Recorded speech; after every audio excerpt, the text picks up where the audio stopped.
So my mom, she had me pretty young. She was like 20, and she lived with her mom. She had five sisters, two brothers, and she had just had a baby. So she had just had my oldest sister, and so when she got pregnant with me, she didn't want anybody to know that she was actually pregnant with me. So she was very small and skinny. So she was able to hide the pregnancy up into a certain age, like up into a certain amount of Mhm. months, and no one knew she was pregnant. She hid it by just wearing really big clothes all the time. So she was actually looking to get an abortion before, but she didn't. But she ran out of that time grace, so she had a baby. She hated my father. She ain't even like him at all. So she just, when she seen me come out, she's like, "Oh my goodness, he looks just like this dude." And I was actually but she fell in love with me, and obviously she had enough help in the house, all these sisters and stuff like that. She baby, so um, living in the projects, like pretty much most of my life, even as a youngin. So it was.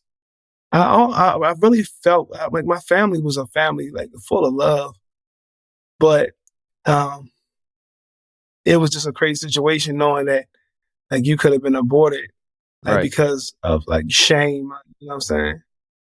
Yeah. And here you are today. So obviously, it was the right decision for her not to go Yeah. through with that. And you know, it's important to talk about the people that I've talked to. A few people on the podcast that their parents wanted to get an abortion, and now I'm talking to them, and this is a full blown great human being, that's in front of me that the mom could have killed. So that would have been a shame, but it's a great thing that you're here today and you're here to share your story. But your story it was a hard one, and it's a pretty incredible one too. But what was your life like as a kid living in the projects in elementary school? What was normal for you? Um, living in a projects elementary school. Um, I would say what was normal for me. Um, um,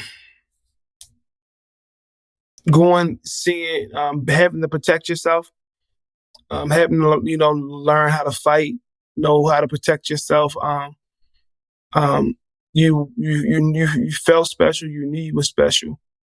Something was special about you, but you just ain't know what it was. You living in these places in a project, so it's like not knowing what was out there, just because it's like this confined neighborhood, and the only thing you know about life is in this bubble. You're seeing murders, you're seeing people get killed, you're seeing teenage pregnancies, you're hearing young kids with mouth using a lot of profanity at a young age. So it become like a normal thing. Like it actually frames your mindset to be like, man, this is just what life is like, and this is what pretty much everybody is doing. You don't know that everybody not doing this. So going to school and stuff like that, and being able to try to function and get an education and stuff like that. It wasn't like a paradise where so you can focus. It was a lot going on around you at home, and you had been forced to grow up too early. You in third grade, fourth grade, and there's a lot going on already at home. You seeing, like, one time I went to school, I seen a dead body in the dumpster.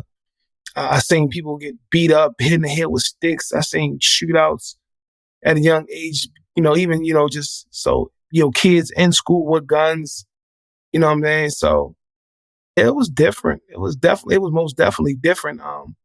But it conditions you to be everything that you was grown, that you was like, that I actually grew up to be.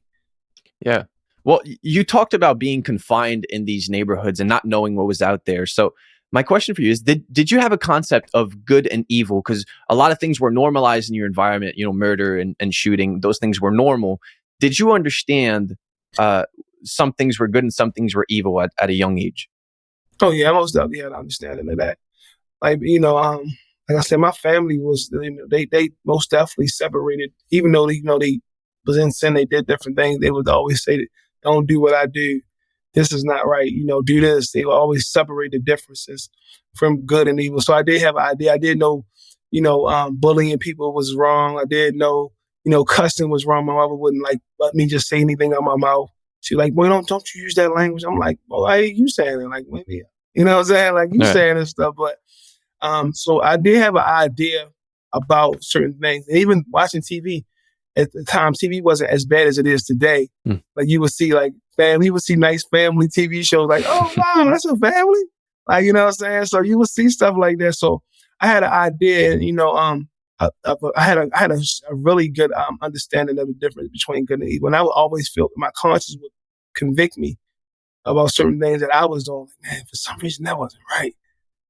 So yeah, I had most definitely had a strong distinction. But you were doing like your parents or like your peers were being influenced by the people around you. So you became whatever they didn't want you to become because that's the example that was set before you. Yeah.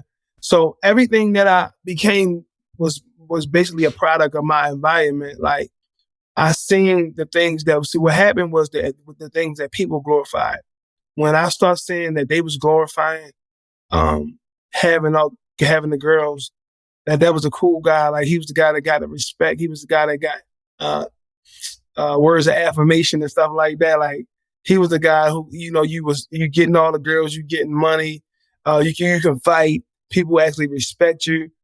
And I started looking at like, dang, that's what you gotta do, like, to get that kind of move, or you play basketball or something like that. That's what you gotta do to get, the respect of other people around you. It wasn't just about like getting good grades. You get good grades, they like, oh man, you get good grades. But it wasn't like you getting good grades wasn't nothing you wasn't being glorified for that. You were getting glorified if you had 5 or 6 chicks and they was chasing you and you got a nice car. You know what I mean? So that's what I look to. I look to them things. I look to see the drug dealers with the nice clothes and stuff like that. I'm like, man, they look nice. Girls coming around looking good, going after them. So I'm like, man, that's what it's like. You know what I mean? They got the juice. And you wanted that. And you started getting those things once you got to high school and you started selling weed yourself. And shortly after that, you quit school. Can you explain that whole chain of events from moving out of the projects to going to high school, starting selling weed, and then quitting all of it?